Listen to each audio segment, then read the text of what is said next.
Oh, we do have Alexa joining. Fun. All right. Happy Monday, Lang Gang.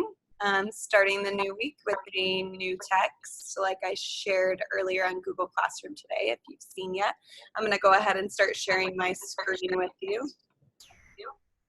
I have a little bit of an echo going on, and I don't really know how to get rid of it. Maybe I need to take this out of my computer, but I have been having issues with the echo lately. Okay.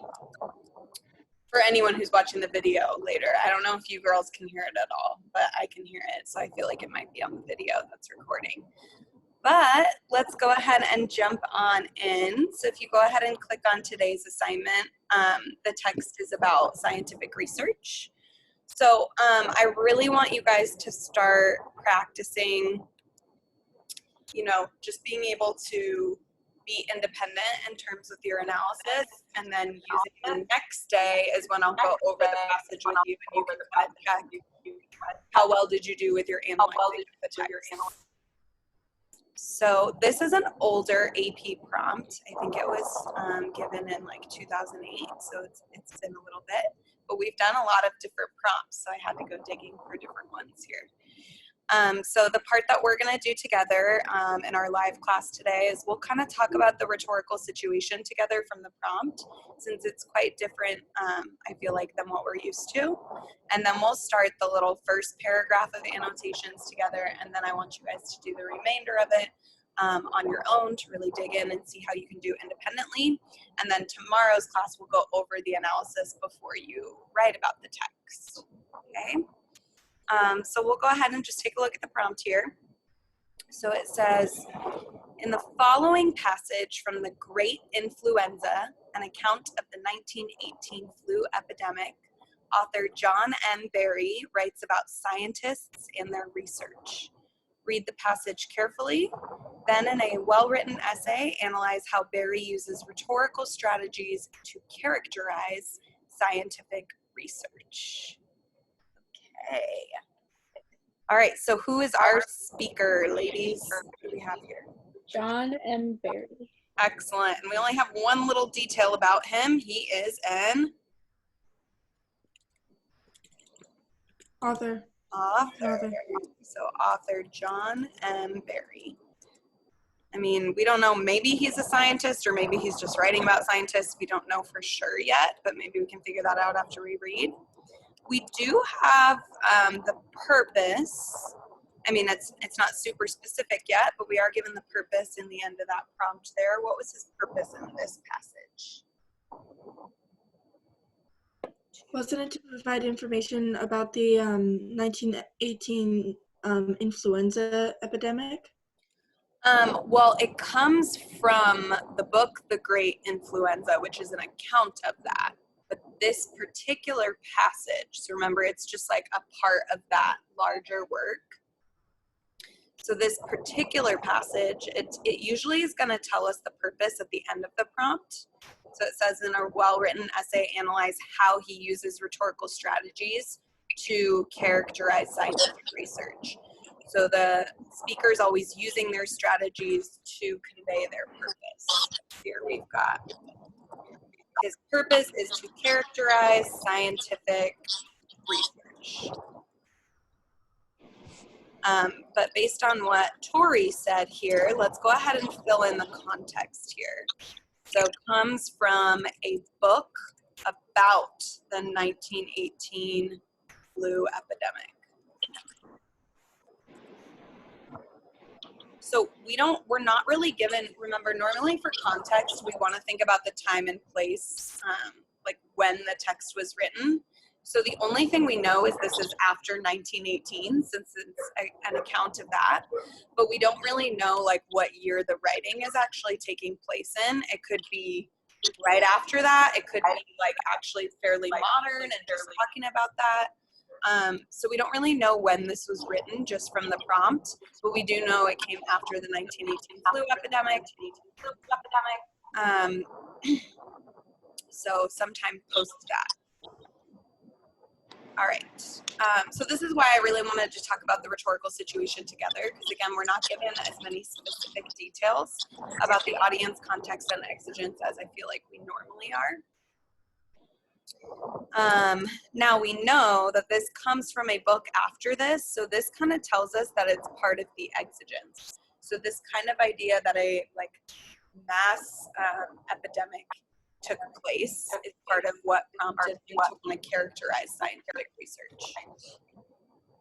Okay, the event of the 1918 flu epidemic. So I know it kind of overlaps, oops, I guess I took too many twice. I know it kind of overlaps context and exigence here a little bit. And again, that's just because we're not really given much context yet. Maybe you'll get a little bit more when you read the passage. Okay, how about audience? Are we given audience in this prompt?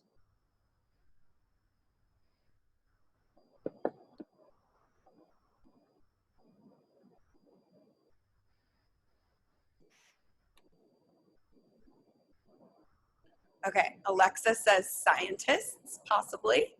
Definitely possible that scientists are part of the audience. But I mean, it's not like specifically given to us in that. So what we're doing here is we're having to infer an audience, obviously. So it comes from a book that's an account of the epidemic. So scientists can definitely be part of the audience considering it's about scientists and their research. But it almost might be like a broader audience here, considering the general public maybe needs to know more about science and research and what those people are doing. So we're not really given a very clear, specific audience like we normally are.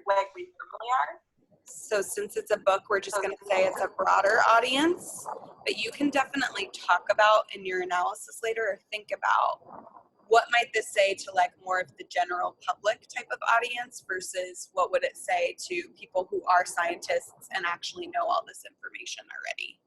So broader audience, both scientists and the general public.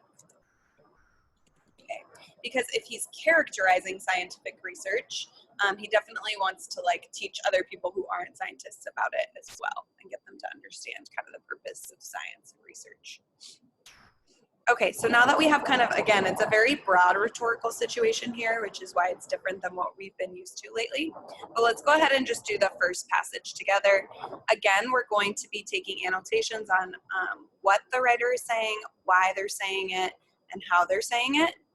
And then if you guys do want to keep practicing for your AP test, remember you're going to have to do your note taking on paper. So you can practice like jotting your notes down on paper first, and then you can type them on your Google Doc after if you would like. All right, so Barry starts with certainty creates strength. Certainty gives one something upon which to lean. Uncertainty creates weakness. Uncertainty makes one tentative, if not fearful, and tentative steps, even when in the right direction, may not overcome significant obstacles. To be a scientist requires not only intelligence and curiosity, but passion, patience, creativity, self-sufficiency, and courage. It is not the courage to venture into the unknown. It is the courage to accept, indeed embrace, uncertainty. For, as Claude Bernard, the great French psychologist of the 19th century said, science teaches us to doubt. Okay, so this is definitely like a very introductory passage, I feel like.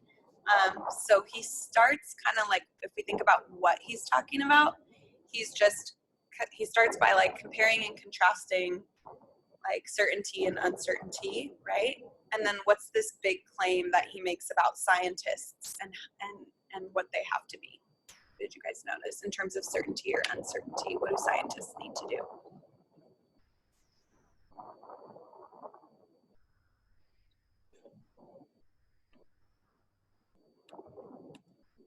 They have to have the courage to accept and embrace uncertainty.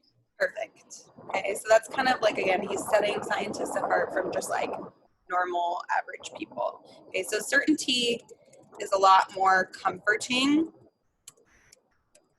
than uncertainty. So scientists need to be the ones willing to embrace uncertainty. So it's hard. It's hard for like regular people to just be like, things are so uncertain. It's scary. What do we do? But scientists really need to have this ability to like be excited about being unsure, uncertain, and able to doubt things. So we'll even add doubt in there since that's another important word he uses. Okay. So if we think about the why here, okay, I feel like we're really starting to get into, if we go back to the prompt, we were given very specific information about his purpose being to characterize scientific research. And this is sort of an introduction to that, right? He's starting to characterize scientists, scientific research needs to be grounded in this idea of uncertainty. Okay, so this is introducing his purpose, characterizing scientists and their research.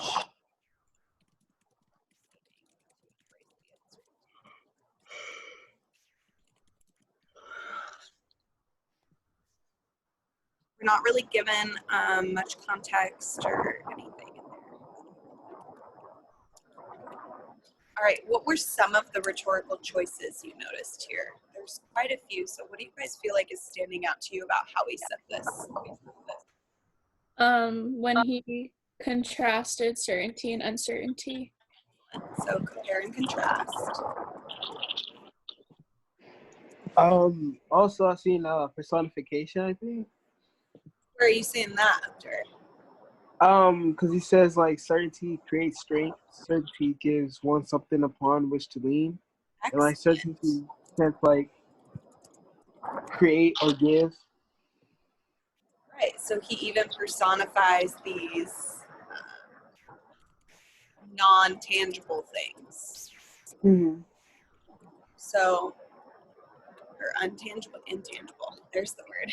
Okay, so tangible means something you can like physically hold, right? Uncertainty and certainty are these big ideas that we have, a feeling that we have, but he personifies those feelings to be like bigger and more significant, okay?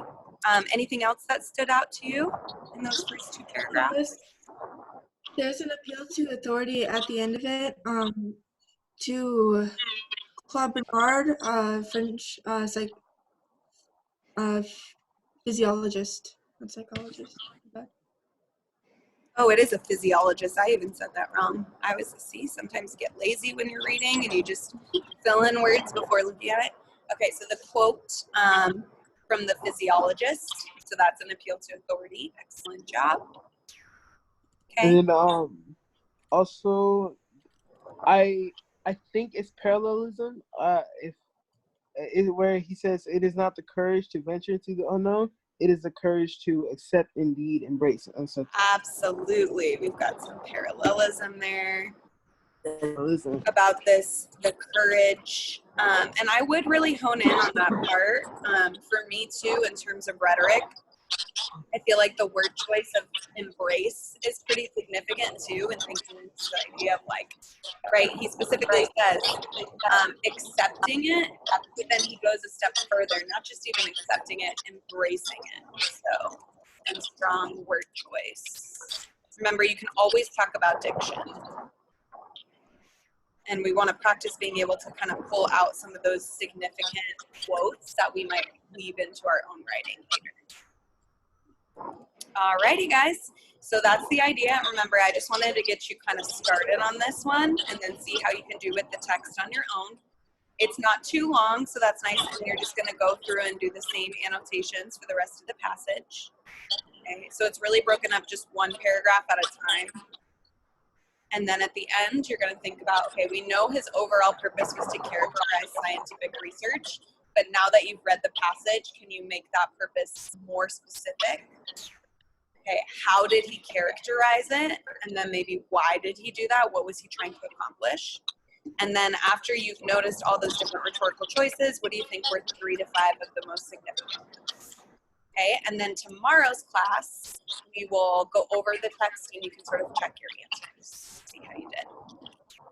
The last little piece is just don't forget about that essential question. Is this the right one? Here we go. So essential question for today. This question is pretty easy. I'm just wondering what you found the most interesting part of the text to be and why. I feel like this passage is really interesting to read right now. Obviously, we're in the middle of our own pandemic, so it's interesting to think about scientists and scientific research because obviously science and research is very important to us right now. And then I'm just curious how you're starting to feel about like the annotating process in general. And then if you feel like sharing, this one's optional, but if you feel like sharing how you're doing, how your weekend. That's about it for today. Otherwise, I will be around for office hours at 1 o'clock if you want to talk about your writing or anything, or if you need help with the passage. Yeah, and that's about it. I still went a little bit over. Classic. Yeah. All right, guys. Well, I hope you have a wonderful day, and I'll see some of you later or see you tomorrow. Thank All right, you. you too, Miss Miller. Bye, Thank guys. you. Bye.